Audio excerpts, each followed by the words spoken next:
ASMR Prodigy back again with another video, and in today's video, as you can tell by the title, we are doing more of my book. So the title says, reading you the next 25 pages of my book, and that's what we're going to be doing. So yeah, if you're new here, please subscribe. If you like the video as always. And if you like these kind of videos, let me know. This will take us up to page 71, or close. I don't know, it might be like reading you the next 28 pages or something, whenever the chapter ends. I do have to say, I'm getting near the end, which is exciting because, you know, it's cool to get this stuff out here and stuff like that. So, without further ado, let me, I have to say, if you are watching this video and you haven't watched my previous ones, go back and watch part 1 and go back and watch part 2, because this will not make any sense to you if you have not watched those. Alright, without further ado now, let's start. So, we're picking it up at chapter 12. When Polly and Baron return home, they immediately throw off their boots and jackets. Basement. Now, Polly shouts at the other three. Polly chooses the basement for the meeting spot due to its privacy. The basement had no windows in it. Guys, we got a real big problem, Baron says, panicking. Yeah, no shit, we got a problem, Daniel answers back. Hey, now's not the time to get fucking aggressive, Polly yells at Daniel. Hey, fuck you, man. Fuck you, Polly barks back. Everyone just shut the fuck up, Emma yells, and everyone goes quiet. Baron, how does that guy know you? Scott asks. I really don't know. I've never seen Seamus before, and I definitely have never heard or seen of anyone named Marvin Stonehenge. Well, what are we gonna do? Emma asks. I don't know. I really don't know. We physically can't leave. The weather's too bad, Baron says. I mean, we can, walk to a different house or something, Danielle responds. Are you fucking dense? I mean, seriously. You've been out on that trail before. It's miles to the nearest house. Why do you think we haven't gone looting every day? It's a suicide mission, Polly yells. Just stay fucking calm, Polly. Come on, scream. He's not going to make this much better, Scott says. We have to fight. We're going to kill every single last one of them, Polly says. Polly, we're out fucking numbered. It's 14 against 5, Baron replies. 13, Polly corrects him. Wait, I thought Seamus said there was 14, Daniel questions. Not anymore, Polly mumbles. What's he talking about, Baron? Emma asked. Well, on our walk back, Polly killed Seamus, Baron tells the group. You fucking idiot, are you kidding me? Emma yells.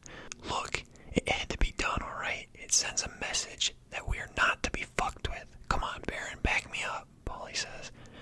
I don't know. The fuck you mean you don't know? Polly, I just don't know if I agree. We don't know how this Stonehenge guy is going to respond, is all I'm saying. Unbelievable. Now, out of all times, you're gonna question my fucking judgment. Fuck you, Baron. Guys, stop. Stop this right fucking now. We don't need a damn civil war right now, when we have a real one on our hands. What Polly did is done, agree with it or not. It's already happened. So now, we're gonna all have to be held accountable for it. Because we're a group, and we stick together, Scott says, trying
Well, the issue we have with that is this. Paulie reads a note to the group. Now, how the fuck would this Marty Stonehouse know about Terry? That's what I want to know, Paulie asked. Listen, I need you guys to understand. What I did was for our survival. My survival. I wouldn't have made it back to the truck if I didn't do what I did. The group stays silent. Please, guys. The group stays silent again. Fine, is all Barron says as the other three leave the basement. I knew they wouldn't understand. Some people just don't see the world like us, Barron. Their conversation is interrupted by the sounds of shouting and glass breaking. They run upstairs, guns drawn, to see something they never would have imagined seeing in their entire life. The living room and kitchen is filled with 8 people, led by no other than Chuck and David. Holy shit, Paulie says. Put your fucking guns on the ground right now, Chuck yells. How did you guys find us? Barron questions. Guns on the ground now. I'm not fucking playing. Okay, easy, Chuck, Paulie says as him and Barron set their guns down on the floor. Barron looks to his left and notices Emma isn't with Scott and Daniel. Where's the girl at? I know there was 5 years in this house. She left. Yeah, she left after she found out what I did to Terry. She took my truck and abandoned us. Barron says quickly, Marie, go check around for that truck. Let's see if he's lying. Chuck, let's talk this out. You don't want to do anything you'll regret, Paulie says. Regret? I gotta fucking kill this son of a bitch right here, right now for what he did to my father. Side note, I changed the age of Terry so that he could be the age of Chuck's father. So I think in the first one he was like 28, but he's now like 58 or something, I don't know. Alright, back to the story. Wait, Terry was your dad? Daniel asks. Shut your stupid little mouth, David says to Daniel. Chuck, just take me. These guys don't have a thing to do with Terry. That was all me. You think I don't know that? I know the other 3 wouldn't have it in them to do it, and I know Paulie wouldn't apologize for it. So yeah, I do know that it was you. I'm sorry, Chuck. I really am, but I had to.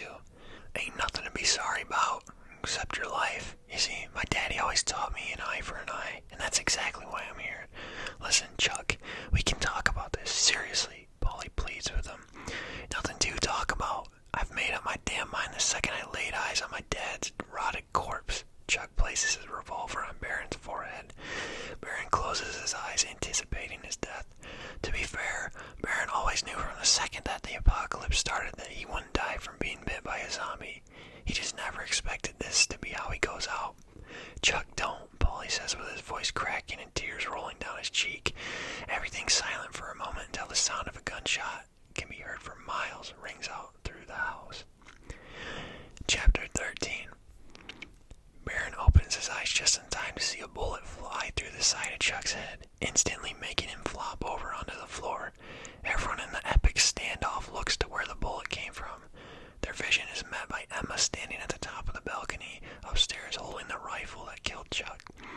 Paulie quickly takes this distraction as an opportunity to grab his gun. In one swift motion, he picks it up and fires off a round that drills David right in the middle of his forehead, making him fall over next to Chuck. Emma then tosses Scott and Daniel weapons as they take cover on the staircase. Barron grabs his gun and slides to cover behind the kitchen counter. However, while doing so, he takes a bullet that hits him in the cheek. Flaw! He yells out in pain, grabbing his cheek. If you fuckers want to live, throw your guns down now and put your hands up, Paulie yells as the fire continues. A couple of the Stones take this as an opportunity to run out of the house with their lives still. Barron begins to feel dizzy as he looks down at his hands now covered in blood. One by one, the group begins to pick off the remaining Stones. After about 10 minutes, there are only 2 left alive. One is a man in his late 20s, and the other one is Marie. They both have their hands up and their guns on the ground. Please don't shoot us. I'm not ready to die, she begs. Scott rushes over to Barron, seeing the pool of blood he's sitting in. He yells, "Guys, first aid kit, quick, he's hit." Emma runs and grabs the first aid kit as Paulie runs over to Barron's now slouched over body. "Hey, buddy, come on, wake up," Paulie says, panicked as he lightly slaps his face repeatedly. "Emma, hurry the fuck up," Paulie yells with his voice cracking as tears begin to well up in his eyes. "Oh God," Emma says as she begins crying. Scott begins patching Barron's cheek up to the best of his ability. He's still breathing, but Jesus Christ, he's lost a lot of blood, Scott says. Polly looks up as he wipes tears from his eyes and sees Marie and the man standing in the living room. You, get the fuck out. Right fucking now, get out. He yells out of pure rage and fear. Marie wipes tears from her eyes and the two begin walking out of the house. About 15 seconds later, they come running back in the house. You guys, there's a big fucking problem. There's at least 500 zombies out there. That fence isn't going to hold much longer. Oh shit. The gunfire must have drawn them all here, Daniel says. Why are you both still here? I told you to get the fuck out, Polly says to them. Polly, you can't fucking make them go out there, Emma says. Come on, help me carry Baron upstairs, Scott says to Daniel. Leave now. I don't care if there's one zombie out there or 8 million. Get the fuck out of this house. Polly, stop it. Are you fucking serious right now? Emma asks. Get out. Polly, Baron wouldn't want this, and you damn well know that. You'd be disgusted if you heard you talking like that, Emma says. Fuck, fine. But as soon as we're out of this jam, you're both gone. Is that clear? Yes. Polly, I'm really sorry about Baron. Chuck just got carried away and Marie starts crying. I didn't fucking want this. That guy was a fucking lunatic, she sobs. Polly doesn't say anything as he turns and walks up the stairs to go be with Baron. Chapter 14. When Polly reaches Baron's bedroom, he takes a deep breath and enters the room. He awake yet? No, I think he needs a bit. He's not showing any signs of a coma, just passed out from blood loss, Scott replies. Well, that's good at least. Polly, we're gonna have a real problem here soon. I built that fence up good, but not that good, Daniel says. Well, we have very limited ammo now after that shit show Chuck just put on, so we can't just mow him down. I'm worried about the rest of the Stones coming back here when they find out what happened, Scott says, standing up off the bed. I mean, there were 8 here, and I saw 2 leave. We have to, and I saw 4 dead bodies in our living room. So, of the 13 confirmed Stones, they have 7 alive at their hangar, Polly replies. That is if Seamus is telling the truth, Scott adds. If they do decide to attack us, they won't get far. That horde of zombies out there is a better defense than any wall I could ever build, Daniel says. You know what? You're right. As long as we can keep them fences from collapsing, that buys us freedom. Hopefully long enough for Baron to recover. I estimate that it's early February. Another month or so should be good enough weather to continue trekking north. Polly leaves the room with the others. When he reaches downstairs, he sees the guy from the Stones crying at the kitchen table. The fuck's going on with him? These were his people, Polly. Not so much Chuck and David, but the other 2. They were his friends. Ease up on them, Emma says. Listen, man, I'm sorry about your friends, but you know this had to happen, right? We were just defending our group. You can understand that, right? Yeah, I get it, the man says as he sniffles. Caleb and I were never the biggest fans of Chuck, and David for that matter. Poor David followed Chuck around like a little puppy. Ultimately led him to his death, Marie says. Marie, I need to know, how did you guys find us? Polly asks. Well, if I'm being honest, it was a stroke of luck, she laughs. Chuck or David must have heard you guys' plan about that place north of the border. As soon as we saw you guys split, Chuck was furious. I didn't have anywhere anyone else to go to, so I went with them. What about Pinky? Pinky didn't make it. Someone had to go unlock the basement through the sewers in order for us to get the food we had left. Terry got to him in the basement, bit him right on the neck. Jeez, is all Emma says. Anyway, we found a car and started heading north, just following the basic north highway route. And honestly, we drove right past this place. Got probably like 5 to 10 miles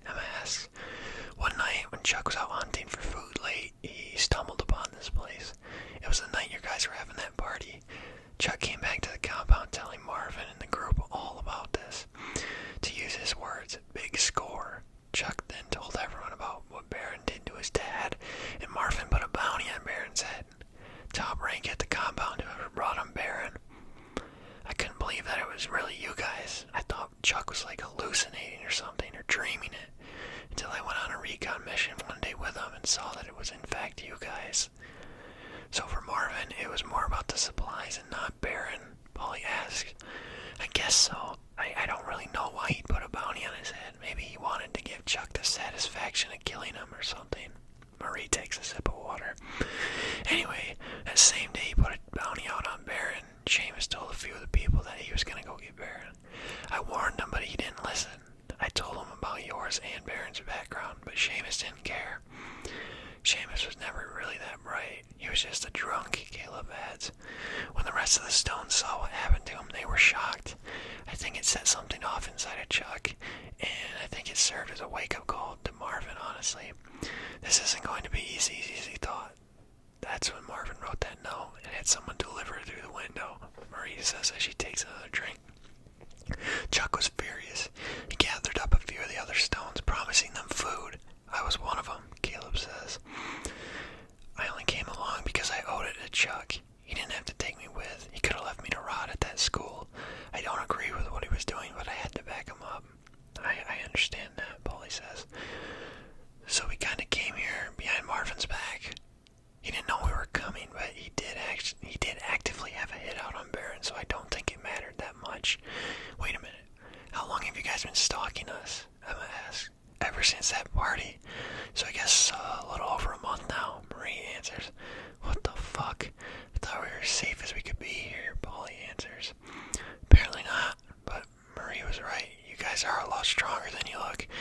I knew that we were fighting a losing battle as soon as Chuck got shot, even though we had the numbers, Caleb says.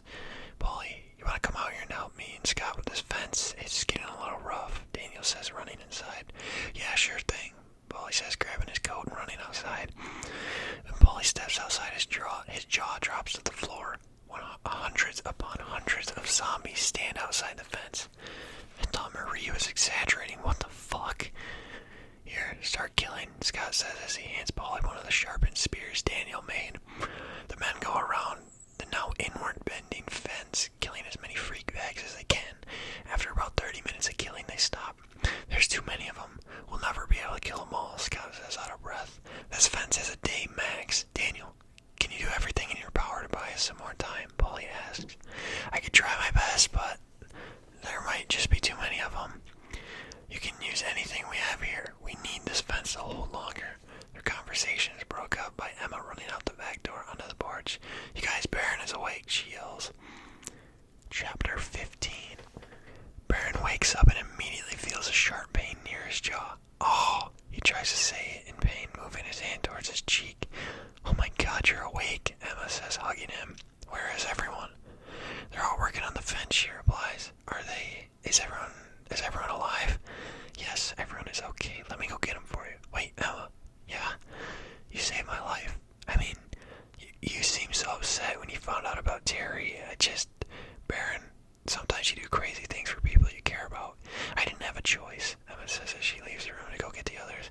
What the fuck is that noise? Baron says to himself as he's alone in the room. Hey, there he is. How you feeling, bud? Polly asks.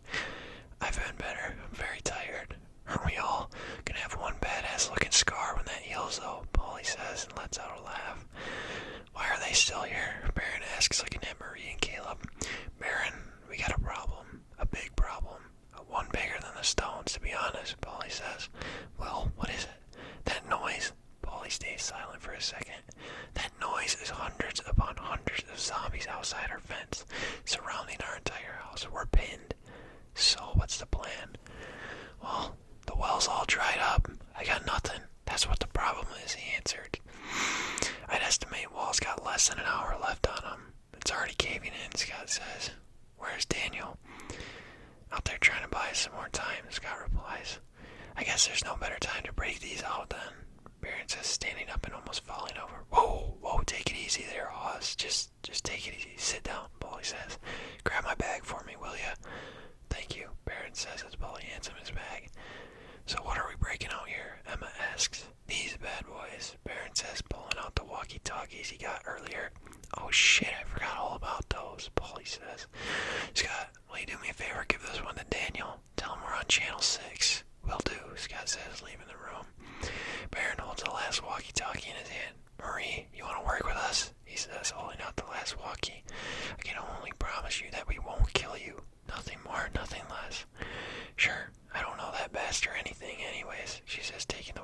walkie-talkie. It's actually really good. You can work as our mole inside the Stones compound. Let us know if that Stonehenge guy is going to attack us or some shit, Polly says. The group continues on talking for a while until eventually everyone leaves Baron's room. Everyone besides Emma goes outside to help fortify the fences as much as possible. Emma begins cooking dinner for everyone. While Baron sits alone, he tries his absolute hardest to think of a scenario where everyone makes it out of the zombie trap. He has to continuously fight back the thoughts of sacrificing one of the two stone members. Baron sits and ponders the tough question at hand. After about 10 minutes, as if a light bulb goes off in his head, he says to himself, I got it. Baron picks up his walkie-talkie. Can you guys hear me? Loud and clear, Polly responds. I know how we're going to get out of this mess. Care to share? Scott answers. I'll tell everyone at dinner. Just make that fence hold on a little longer, okay? We're trying our best, man. It's bad out here, Daniel says. Just to be safe. If you have to, let it be. Baron grabs his noise-canceling headphones out of his bag, gets his bearings, and slowly begins walking down the stairs, still feeling lightheaded. He reaches the dinner table and sits down. A couple of minutes later, everyone comes back inside to eat dinner. So, what you got for us? Polly asks. It's a risk, but this is the only possible way we don't get overrun here. What is it? Emma asks. Someone's gonna have to take my truck, blast the music as loud as possible, and lead these zombies out of here. We're sacrificing the truck, but we get to keep the house, Baron explains. I would volunteer to do it, but I still feel like I could pass out at any moment, he says. What are those for? Daniel asks, pointing at Baron's headphones. They're for whoever takes the truck. It'll save you from going deaf. I'll do it, Polly volunteers. The only problem, I haven't worked out how the driver's gonna get back safely. We'll think of something, Polly says. Polly, you're gonna have to go the second that fence collapses. Do donuts or whatever you gotta do to round them up, but once that fence collapses, just drive right through that gate in the front. It's the only place that doesn't have trees around it, Baron explains. Alright, once I'm finished eating, I'll bring the truck back to the backyard, he replies. Listen, if you have to ditch it, that's fine. We'll find another ride. Prioritize your safety, Baron says, standing up and putting his plate into the sink. Come on, you know me, Polly answers. The rest of the group finishes their meals as Polly backs the truck into the backyard. Daniel pulls out his walkie-talkie. Polly, that fence has 5 minutes max left on it. I hope you're ready. As ready as I'll ever be, Polly answers, setting his walkie-talkie down and taking a deep breath. Okay, what kind of music you got for me? Polly says to himself. Metallica? Nah. Van Halen? Here we go, some Motley Crue. I can get behind that, he says out loud, popping the Dr. Feelgood album CD in. Meanwhile, inside the group prepares for a potential invasion. Guys, I think we should use the window in Scott's room to get on the roof, in case, stragglers get inside the house or something, Baron says. I like that idea. These things can't climb clearly. It's our safest bet, Scott replies. The group climbs onto the roof and Scott and Daniel begin kicking some snow off to clear a spot for the group to stand. All good on our end, Polly, Baron says into the walkie. Let's do it, Polly says and begins revving the engine. The fence is cracking, Daniel yells on the walkie. Polly begins doing donuts around the backyard, screaming like a child on an ATV. Let's see what you fuckers got, he yells and lights up a cigar and puts the headphones on. The fence finally breaks, and Polly turns on the music as loud as it will go. Kickstart My Heart begins playing. Holy shit, that's loud up here. I hope for his sake those headphones do their job, Caleb says. Polly continues doing donuts in the backyard, rocking out to the song, waiting for the fence to fully break open. When it does, the group is shocked by what they see. Down below the house, the zombies are moving at a pace they have never seen before, as if they were charged up. What the fuck? Daniel questions on the roof. Wait, how are they so fast? Emma asks. Polly, go, get the fuck out of here, Baron yells into the walkie. He can't hear you, Marie says. Just then, Polly looks in the rear mirror and sees the horde running at him at a speed he's never seen. Oh shit, is all he says, stomping his foot on the gas and gunning it past the house, bursting right through the makeshift fence Daniel put up in the driveway.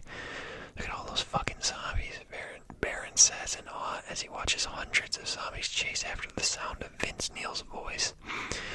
Paulie takes a left onto the main road. Oh shit, he says, almost losing control of the vehicle in the snow before straightening it out. Whoa, he yells out in joy, pounding his fist against the roof 3 times. Once he drives what he estimates is about 10 miles away from the house, he puts the car into cruise control at a steady 7 miles per hour. By now the horde of zombies has slowed down and is no longer sprinting. Paulie slowed down as the zombies did, always keeping them in his rearview mirror. Once he decided enough was enough, he took his opportunity to escape. With the truck at a solid 7 miles per hour, Paulie opened his door and jumped out. In a smooth motion, he goes directly into a roll, popping up and immediately jabbing his knife through the brain of a nearby zombie. With the horde now gaining on him, he wraps his arms around the zombie and dives back first into the snowbank with the zombie on top of him. Paulie listens to the sound of the horde passing him by, slowly breathing in and out, trying to steady his heart rate. Paulie reminisces of a time when he was just a little kid, where his mom would help him calm his anxiety with breathing exercises. The next 5 minutes straight, Paulie lays in the snow with a rotting flesh bag laying on top of him.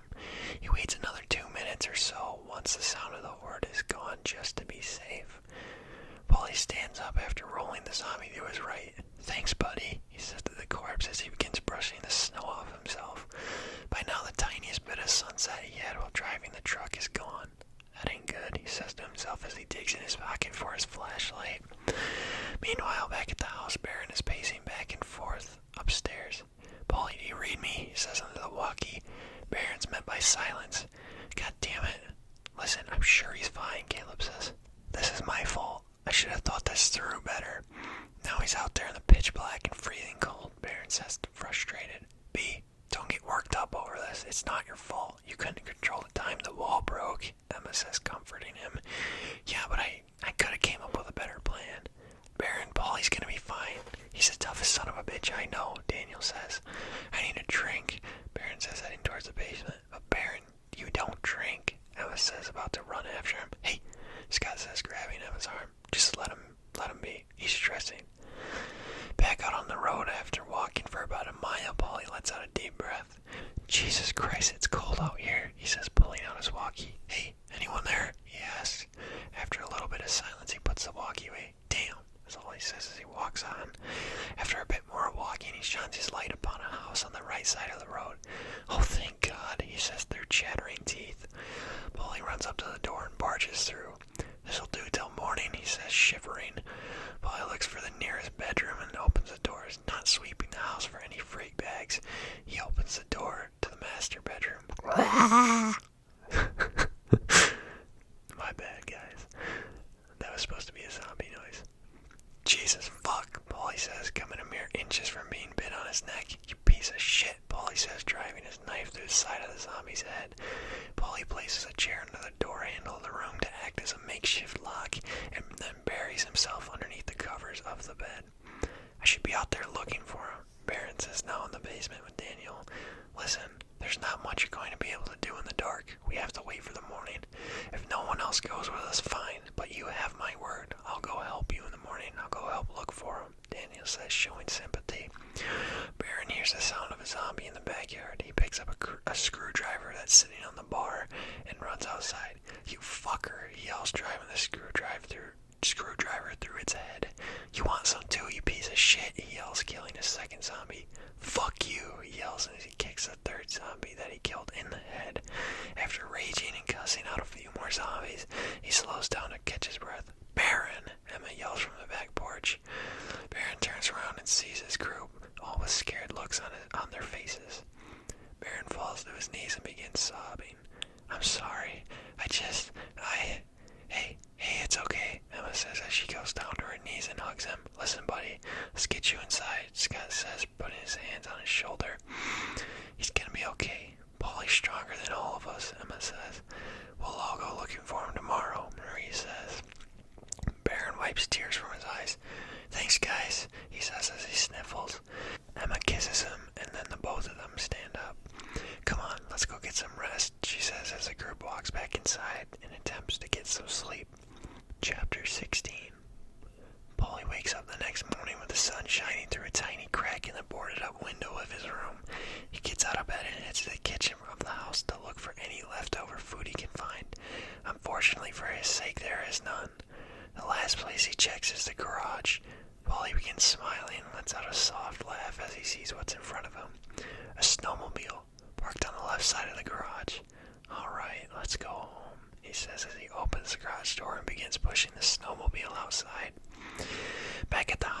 group has just woken up and is getting their gear all set up to go look for Polly. Wait, shh, you guys hear that? Daniel asks, holding up his hand towards the group. The soft whir of an engine can be heard getting louder and louder as it closes in on them. Nobody panic, Baron says, drawing his gun and peering out the front door of the house. The group eventually sees what's making the noise. Baron puts his gun back in the holster. You guys like my new toy? Polly asks after he skids to a stop in front of the house. Polly, Emma yells, giving him a hug. Listen, man, I'm sorry you had to do that. It was a bad plan. Baron apologizes. Nothing to be sorry about. I chose to do it. I know, but it was dumb. You could have easily been killed or froze to death, but I wasn't.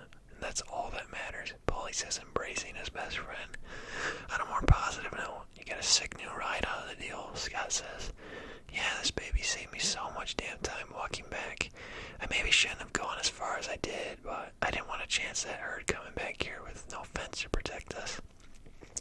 I'm just glad you're back, man. Thank you, Baron says. Speaking of the herd being gone, Marie, Caleb, I think you guys should go back to your compound, Polly asks.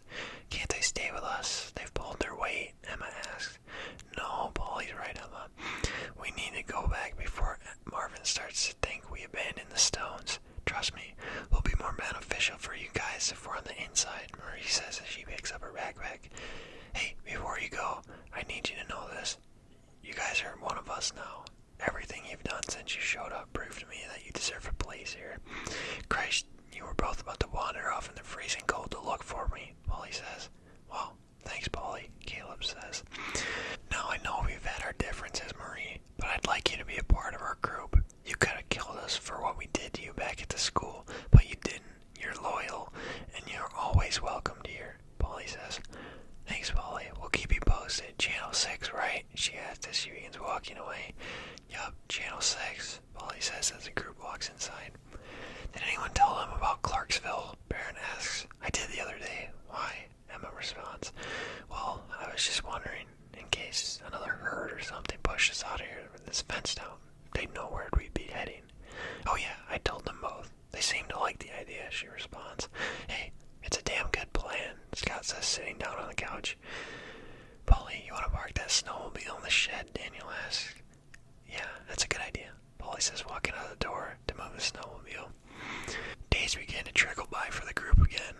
There haven't been many zombies since the herd. Daniel began making small repairs to the fence. It wasn't much, but the group didn't plan on staying at the house much longer. The only issue the group faced on their departure to Clarksville was the fact that they didn't have a vehicle to make the trek north. The snowmobile Polly found wouldn't be able to fit the entire group on it. Everyone was ready to move out, though. For the last couple of days, the group began to pack up their bags, anticipating a leave. Marie was feeding inside updates about the stone's threat to the group. Everything was back to how it was around Christmas time, until one day, the group was met with a different kind of call on the walkie-talkie. Guys, it's Caleb. Do you read me? He said in a shaking voice. Caleb, what's going on? Baron asked. Marvin knows Marie's a rat. I don't know how. Someone must have heard her talking to you guys and snitched. I don't know. You guys gotta get out of there, he says. Where's Marie right now? Is she safe? Polly asks. Marvin took her to it. Oh shit. Caleb, do you read me? Caleb, Baron yells into the walkie. After about 10 seconds of sitting in silence, the group is met by a voice they've never heard before. A deep voice with a soft British accent. If you guys wish to see your friend Marie alive again, I encourage you to be here within the next hour. I'm done trying to come to you. You heard my demands. The choice is yours. You piece of shit, Polly screams into the small box in his hand. Alright, everyone just calm the fuck down. We can handle this, Baron says. What are we gonna do? Emma asks, looking at Polly and Baron. The two answer at the same exact time, saying the complete opposite thing as one another. What the fuck? We can't just fucking leave them there, Polly says to Baron. Polly, use your head. Think about it. If we go, there's a high chance we don't come back. This guy's psycho. He put a fucking bounty on my head for Christ's sake. I'm with Polly. We're not just gonna stand by and let Marie die. That blood will be on our hands, Emma says. Come on, Emma, really? Yeah, I'm with Baron here. This guy must be fucked in the head or something. It's too much of a risk to go there. We can take that time to go find a car or something and get out of this place, Daniel says. Listen, shitheads. I know it's dangerous, but Marie is one of us now. She earned her spot. If it was either of you in that